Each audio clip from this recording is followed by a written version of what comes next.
Josh Hasten here, Israel Uncensored on the Land of Israel Network at thelandofisrael.com. It is Monday, the 29th of April, 2019, the 24th of Nisan, 5779.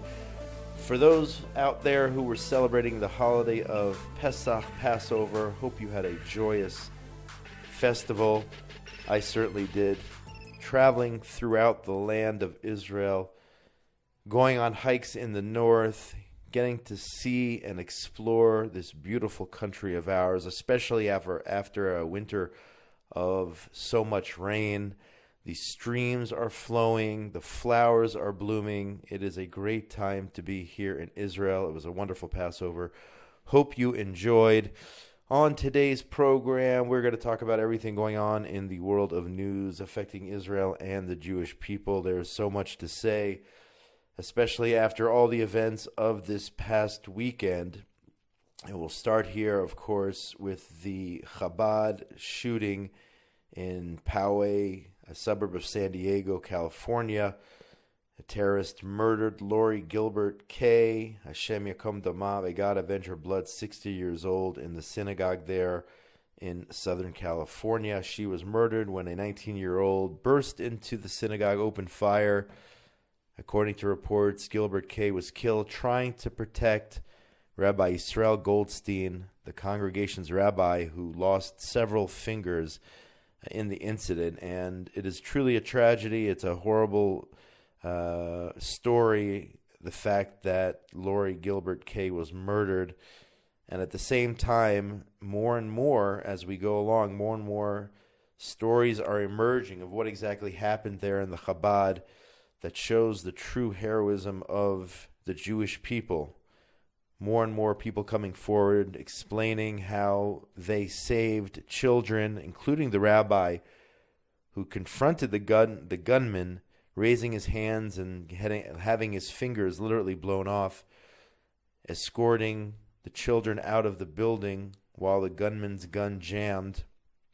And his own, you can see now the rabbi on social media and mainstream media talking about how he was saving literally his granddaughter, who was one of the children there in the social hall, escorting her and the other children out of the building.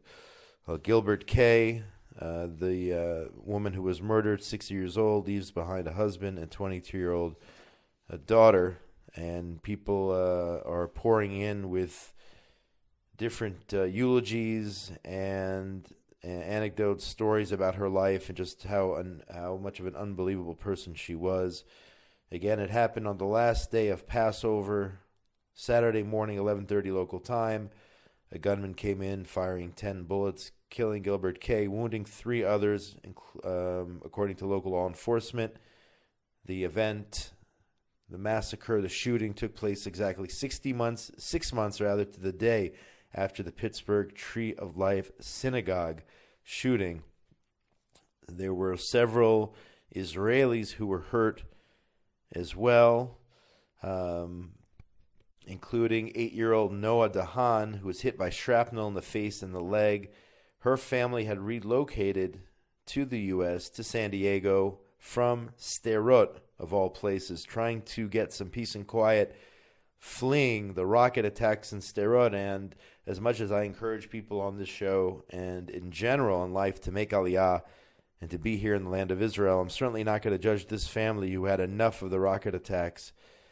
Yet another irony here is that the little girl's uncle, Almog Peretz, who was visiting, he himself a hero, also from the town of Sderot, who helped usher out the children, saving lives.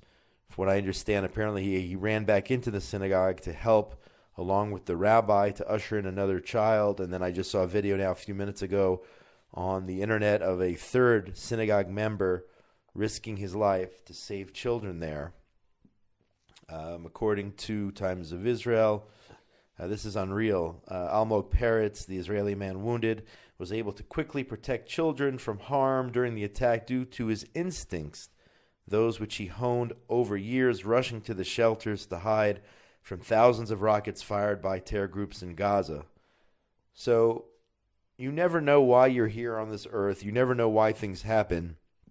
And for 15 years under fire, Almog Peretz probably didn't realize that he was on a mission.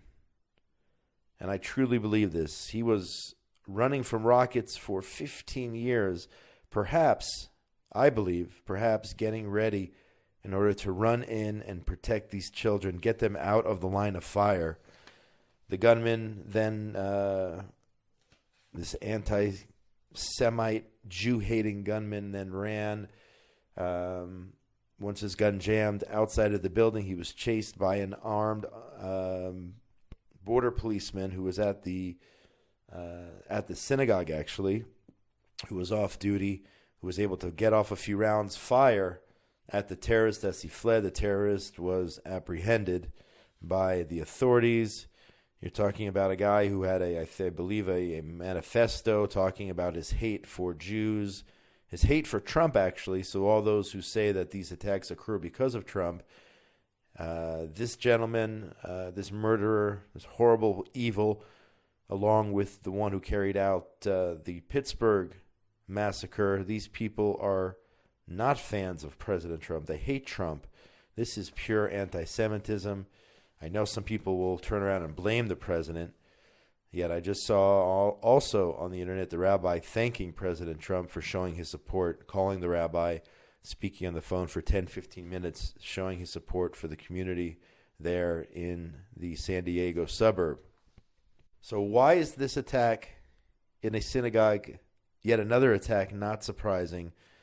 And then we can turn to the second story here today, the anti-Semitism, blatant anti-Jew hatred in the form of a cartoon in the international edition of the New York Times. Now, am I saying that the killer in San Diego opened up his New York Times, saw this image of a blind Donald Trump with a kippah, a yarmulke, leading a Jew, a dog, in the form of Prime Minister Netanyahu wearing a Star of David, leading him blindly down the road? Now, I don't know, and I highly doubt that this was carried out as a result of the cartoon, but it is the general attitude, it is the general willingness to ignore this type of imagery and hate for Jews. If this were, and we'll talk about this in a second, if there were this type of cartoon portraying any other religious figure or leader in any other case, this would be condemned. This picture, this cartoon would never make it to the New York Times. If this was about African Americans or Hispanics or the homosexual community or the Democrats or anything else or any other group, this type of picture would never make it to the paper. Yet it appeared in the print edition. It was later taken down from the online edition of the International New York Times. And by the way, the International New York Times published alongside Haaretz here in Israel. That should just give you a clue of exactly who these people are who printed this cartoon.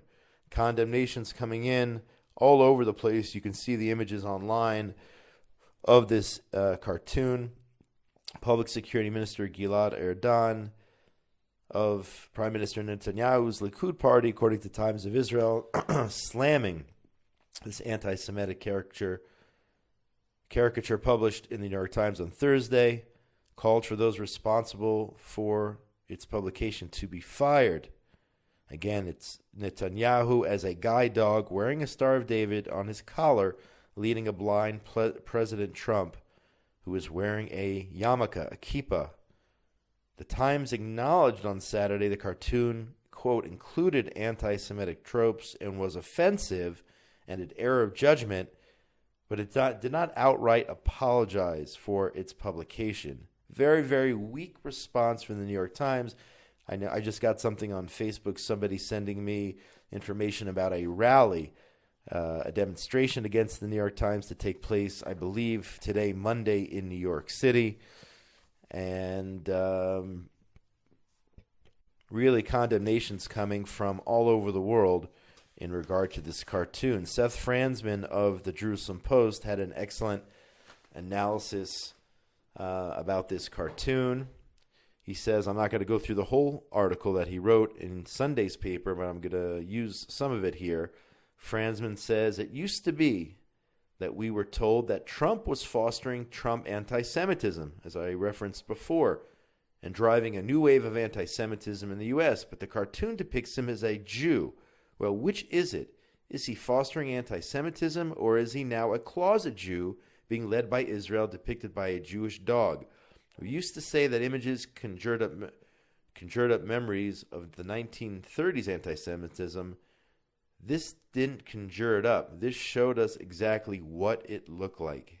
Franzman's saying that this is exactly the same as what it looked like. In other images I've seen since this cartoon was published, Jews leading Churchill, also with anti-Semitic tropes.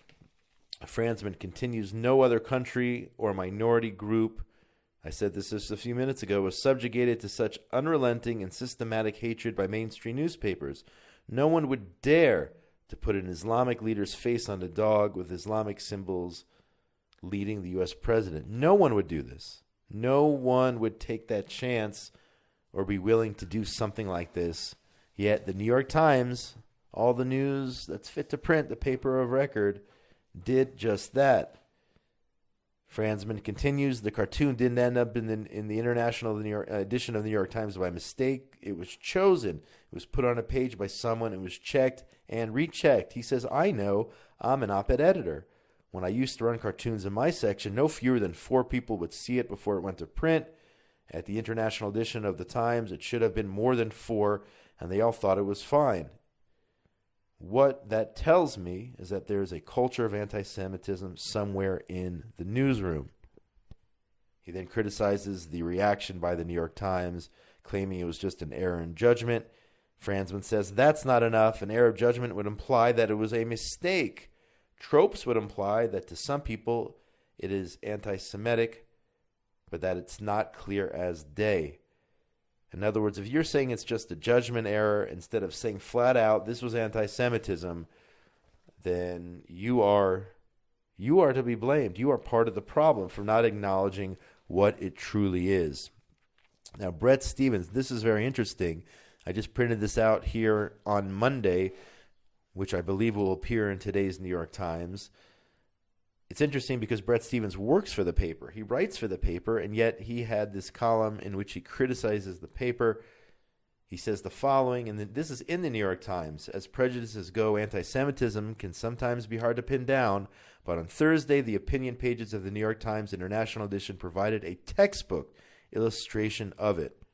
He goes on to say the cartoon checked so many anti-Semitic boxes that the only thing missing was dollar signs. He also, similar to Franzman, says that if it were any other group, the newspaper would be hyper alert to the sensitivities and wouldn't publish it. He says hyper alert to nearly every conceivable expression of prejudice from all the other different ethnic groups. He says this would never happen if this was a person of color, or a Muslim, or a Democrat like Nancy Pelosi. He believes that this would not have gone unnoticed by either the wire service that provides the Times with images or the editor, even if he were working in haste and selected it. The question answers itself, he says, and it raises a follow-up. How have even the most blatant expressions of anti-Semitism become almost undetectable to editors who think it's part of their job to stand up to bigotry? In other words, when it comes to Jews, editors are ignoring the anti-Semitism. Any other group, they would be hypersensitive. Jews, no. For Jews, this is acceptable. We'll publish it. We won't think twice. And the reason, paraphrasing, is, in his words, the mainstreaming of anti-Zionism. He says that in this day and age, anti-Zionism is all but indistinguishable from anti-Semitism in practice and often in intent. However, progressives try to deny this. People claim that anti-Zionism is legitimate, but anti-Semitism isn't. Yet there is no, and I've said this many times, it's one and the same, and more people, because of this cartoon, and maybe that's why Maybe that's the purpose of this cartoon, is to teach us that lesson, that anti-Zionism is truly anti-Semitism. He concludes, does Bret Stephens, the publication of the cartoon isn't just an error in judgment. The paper owes the Israeli Prime Minister an apology. It owes itself some serious reflection as to how it came to publish that cartoon and how its publication came to many longtime readers as a shock, but not as a surprise. Bottom line, people were shocked, but sadly, unfortunately, it was not surprising. When I saw it, I wasn't surprised. I was mortified, but I wasn't surprised, and there's a difference there, because I don't expect anything less from the New York Times with their record of anti-Israel bias for so many years. The way they put the horrors of the Holocaust on the back pages. I expect this from the New York Times. Perhaps now somebody will wake up as a result. Perhaps now they'll view this as over the top, and they will. I know people are canceling their subscriptions, so perhaps the New York Times will pay the price. But very, very interesting that Bret Stephens, in his own newspaper, was given the opportunity to rip his very own newspaper. And I don't always agree with Bret Stephens. I know that he believed that the pullout from Gaza was the right thing to do by Prime Minister Sharon, so I don't always agree with him. But in this case, I think he nails it on the head. So that's that story. Turning here to Israel, and this probably would have been the top story if it wasn't for the shooting there in California and the New York Times. And this just shows you how important it is to be here in the land of Israel and have an IDF, have Jewish security forces protecting you 24/7. The Shin Bet announced that Hamas planned a suicide car bombing around the Israeli election. Again, there's terrorism all over the world, and that is why I believe it is safer to be here in Israel, where you have an IDF presence, where you have security forces working 24/7 to protect you. I'm not saying we don't have terror here. We do have terror here. But for the first time in 2,000 years, we have our own state and a Jewish army committed to our protection 24/7. And that's why I think we should all put our eggs in the basket of the Jewish state. And again, I'm not ripping here on those who were gunned down in a Chabad in San Diego. That's not my goal. My goal is just to illustrate the importance, in my opinion, of the IDF, of our security forces here in the land of Israel. According to Times of Israel, Israeli military last month arrested a Hamas operative suspected of planning a suicide car bombing to coincide with Israel's national elections. The Shin Bet, that's Israel Security Services, said yesterday a 23-year-old suspect was arrested in an Arab village. News of the arrest was initially censored by the military. The ban was removed ahead of his slated indictment later this week. According to the interrogation, this terrorist, Abu Dia, was in touch with senior Hamas members in Gaza, using the internet, had been recruited for military activities, and agreed to carry out missions and act as a suicide bomber. Again, there was a bombing planned for the Malay Adumim area. This is a miracle. It did not happen, that he was caught. So firstly, we have to thank God. Thank God for preventing what could have been a true massacre here, a tragedy, a disaster. Thank God, and thank our security forces. So many attacks are thwarted, and many of them we do not hear about. Sometimes we hear about them later on, but for security, obvious reasons, in order to catch perhaps the masterminds behind these attacks, they cannot be publicized. This case publicized several months later, and thank God there was not an election day bombing by Hamas. But knowing that information, knowing that Hamas is still trying to carry out attacks, I don't understand the whole concept of a ceasefire with Hamas in Gaza. It doesn't matter if they're in Gaza, if they're Judea and Samaria. Hamas and their tentacles are stretching across this country, trying to carry out attacks, trying to find different places to target.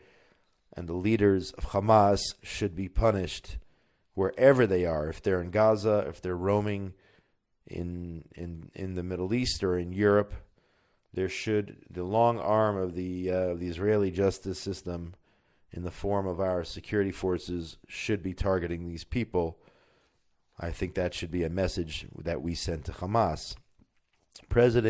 Former Vice President Joe Biden, in this report here by JNS, announced he's running for the White House, entering a crowded field of now 20 Democratic contenders for the American presidency in 2020. And JNS here does an excellent job. Jackson Richmond does an excellent job giving the lowdown on Biden's record when it comes to Israel. And I'm not going to get into the whole thing. I mean, overall, reading this article, go to JNS, I think his record is poor when it comes to Israel. I'll just give a few highlights here. I mean, I think the biggest highlight was back in 1982 when Biden, appearing in front of the Senate Foreign Relations Committee, threatened to cut off aid to Israel. Prime Minister Menachem Begin confronted the senators over their criticism of his country's policies in regard to Lebanon. And when Biden then threatened to cease U.S. assistance to Israel, Begin said the following: nobody came to our aid when we were dying in the gas chambers and ovens. Nobody came to our aid when we were striving to create our country. We paid for it, we fought for it, we died for it. He continued, we will stand by our principles, we will defend them, and when necessary, we will die for them again, with or without your aid. Prime Minister Menachem Begin confronting Joe Biden. In 2016, just a few more highlights. A bomb went off, injuring 21 people on a bus in Jerusalem. Then the Vice President Biden blamed Israeli policies for undermining the peace process, so blaming the victim here. In 2004, Biden expressed optimism about Mahmoud Abbas committing to achieving peace and security for Israel. Here we go, just one more point here on AIPAC. Joe Biden favoring and defending the Iranian nuclear deal in front of AIPAC in 2016, in support of the deal, perhaps just going along with President Obama, but more than likely supporting the deal because it's something he believed in. But it's an extensive, I can't get into it all now. It's a very long article, but go to JNS, check out if you want to learn about Biden's history when it comes to Israel. Israel National News reports here, switching gears, that an Israeli NGO is demanding that Israel revoke the BDS founder's residency status. Omar Barghouti, the founder of the hateful, terror-tied BDS movement, 2 weeks ago refused entry to the U.S. because of his role in the anti-Israel boycott. Yet, if the U.S. can ban him, why can't Israel get him out of here also? This is a front for terrorism, is BDS. They're one and the same. They're trying to destroy the state of Israel. And this organization, B'Tselmo, speaking to the Minister of the Interior, asking, how's it possible the U.S. prevents a boycott leader from entering its territory while the Israeli government continues to grant him residency? I agree. I think he should be deported from Israel for taking on his role as the leader of BDS and anti-Israel hate. Get him out of here. One last short article here. TPS, Tatzpit News Agency, talks about the persecution against the Christian community who live under the Palestinian Authority. Remember how much better it was for Christians living under Israel? Remember when Bethlehem was 80% or even more Christian, and now it's down to less than 20%. This is just one example. Christian residents of the village of Jifna under the PA were attacked by Fatah activists. That's Mahmoud Abbas's party, Fatah, were forced to pay the Muslim a jizna ransom tax after a local woman complained to police about the son of a senior Fatah official. So again, here you have a Christian woman complaining about a local Fatah resident claiming he was driving wildly and doing all sorts of things here in this Christian area because she complained about a young Fatah or a man who had ties to the Fatah party. Fatah activists then went into this Christian village, shooting up a storm, throwing firebombs, causing damage to property, basically assaulting the local Christians in this village. Then the Christians there, as a result, being forced to pay this jizna, which is a tax levied by Islamic law on non-Muslim subjects residing in Muslim lands. So there you have the state of affairs for Christians living under Muslim rule under the Palestinian Authority, and it would be better for everyone, Jews, Muslims, Christians, Arabs, you name it, if Israel would apply sovereignty to firstly the Jewish areas and then all the areas under Judea and Samaria. Everybody benefited and would benefit again. Things just got worse once the Palestinian Authority took over as a result of the Oslo Accords and all agreements from that point forward, and certainly all transfers of land to the Palestinian Authority. That's going to do it for today's show. My name is Josh Hasten. It is Monday, the 29th of April, 2019, the 24th of Nisan 5779, coming to you from Gush Etzion, Israel. Hope all is well with you. I want to send a shout-out to Ben Bresky for all the work he does here at the Land of Israel Network, Tabitha Epstein. Get in touch with me during the week. Josh at thelandofisrael.com. On Facebook, it's Joshua Hasten, or my new page, Josh Hasten Israel Advocacy and Journalism. On Twitter, at Josh Hasten, and now on Instagram as well. Next week, this was sort of a, I don't know if you want to call it an irregular show. I've done this before where I haven't had guests on. I just talked about, there was just so much news going on. And just after Pesach, while people are getting their houses back together and going back to work, I didn't want to bring on a guest, especially with so much news going on here. But we'll probably have more wonderful guests, leaders here in Israeli society, people making a difference, public diplomacy experts, and the like on the shows. Please God, in the weeks and months ahead. So, signing out from a beautiful day in Gush Etzion, Israel, most importantly, between now. When we speak again next Monday, everyone out there in the wonderful world of ours, be safe. Shalom, shalom from Gush Etzion, Israel. All the best.